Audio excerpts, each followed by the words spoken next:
हम आज भी सजा काट रहे हैं, जहां आज भी कैदियों की आत्मा भटकती है। नमस्कार दोस्तों, आपका स्वागत है आपके अपने YouTube channel scary story house में। आज की हॉरर कहानी काला पानी की जेल। एक ऐसी रात जिससे अर्जुन कभी वापस नहीं लौटा। समुद्र की ऊंची ऊंची लहरों के बीच एक सुनसान टापू पर बनी थी काला पानी की जेल। कहते हैं कि यहां सिर्फ एक जेल नहीं थी, बल्कि हजारों अधूरी मौतों और दर्द की कैदगाह थी। रात होते ही इसकी दीवारें कराहती थी और कोठरियों से रोने की आवाजें आती थी। साल 2026 में इतिहास शोधकर्ता अर्जुन इस जेल के रहस्य को दुनिया के सामने लाने के लिए वहां पहुंचा। लोगों ने चेतावनी दी, जेल के अंदर जाना, लेकिन आधी रात के बाद वहां से बाहर निकलने की कोशिश मत करना, क्योंकि फिर जेल तुम्हें अपना कैदी बना लेती है। अर्जुन हंस पड़ा। उसे लगा ये सब सिर्फ कहानियां है। पहली चेतावनी। रात के 11 बजे अर्जुन जेल के मुख्य दरवाजे के अंदर गया। उसके हाथ में कैमरा और टॉर्च थी। जैसे ही वह पहली कोठरी के पास पहुंचा, उसे किसी के रोने की धीमी आवाज सुनाई दी। मुझे बाहर निकालो, मैंने कुछ नहीं किया। अर्जुन ने टॉर्च अंदर घुमाई, लेकिन वहां कोई नहीं था। तभी उसकी टॉर्च अपने आप बंद हो गई। अंधेरे में लोहे की जंजीरों के घिसटने की आवाज आने लगी।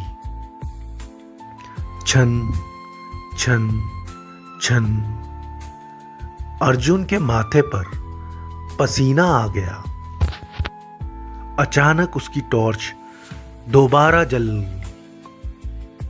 और उसने देखा कि कोठरी की दीवार पर खून से लिखा था, भाग जाओ, अभी भी समय है।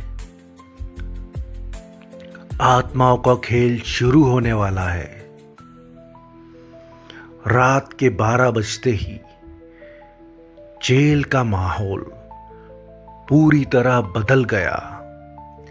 सारी कोठरियों के दरवाजे अपने आप खुलने और बंद होने लगे।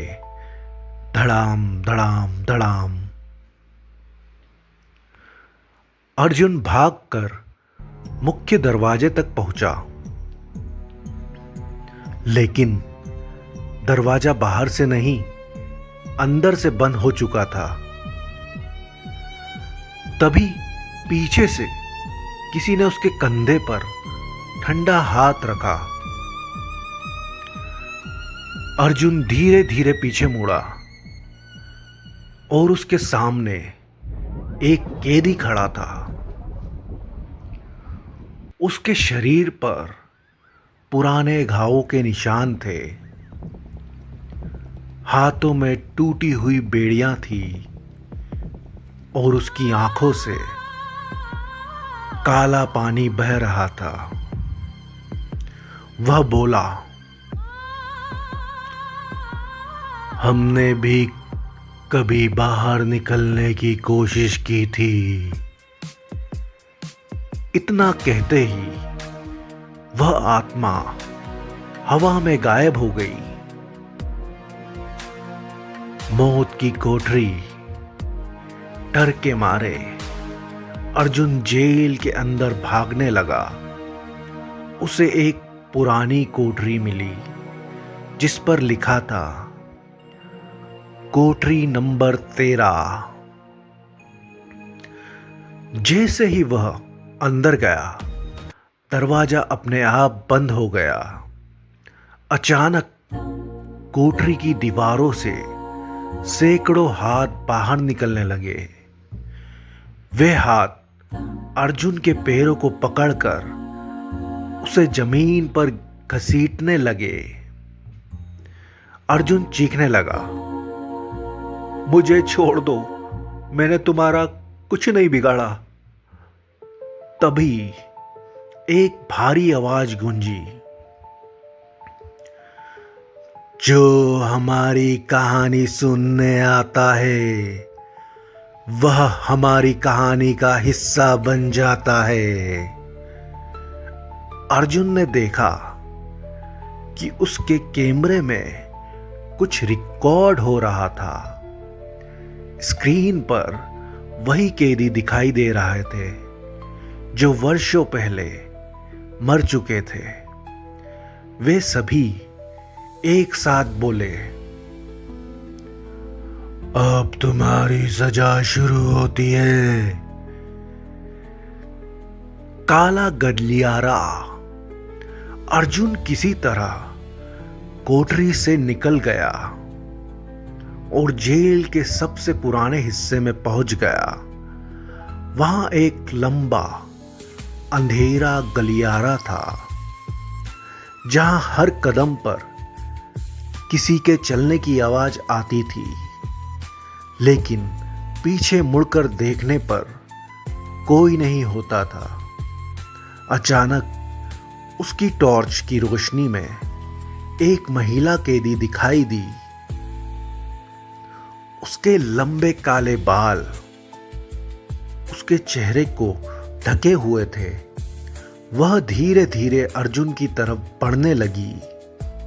अर्जुन भागा, लेकिन चाहे वह जितना तेज भागता, वह महिला हर मोड़ पर उसके सामने खड़ी मिलती। फिर उसने अपने बाल हटाए। उसका चेहरा नहीं था, सिर्फ एक काला खाली गड्ढा था जिसमें से हजारों आवाजें निकल रही थी। अर्जुन की चीख पूरी जेल में गूंज गई। आखिरी रात। सुबह होने में सिर्फ कुछ मिनट बाकी थे। अर्जुन को लगा कि वह बच जाएगा। वह मुख्य दरवाजे की तरफ दौड़ा। तभी पूरी जेल की आत्माएं उसके सामने आ गई।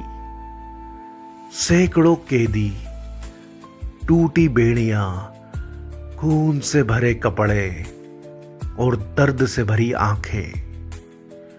उन्होंने अर्जुन को घेर लिया। अर्जुन रोते हुए बोला,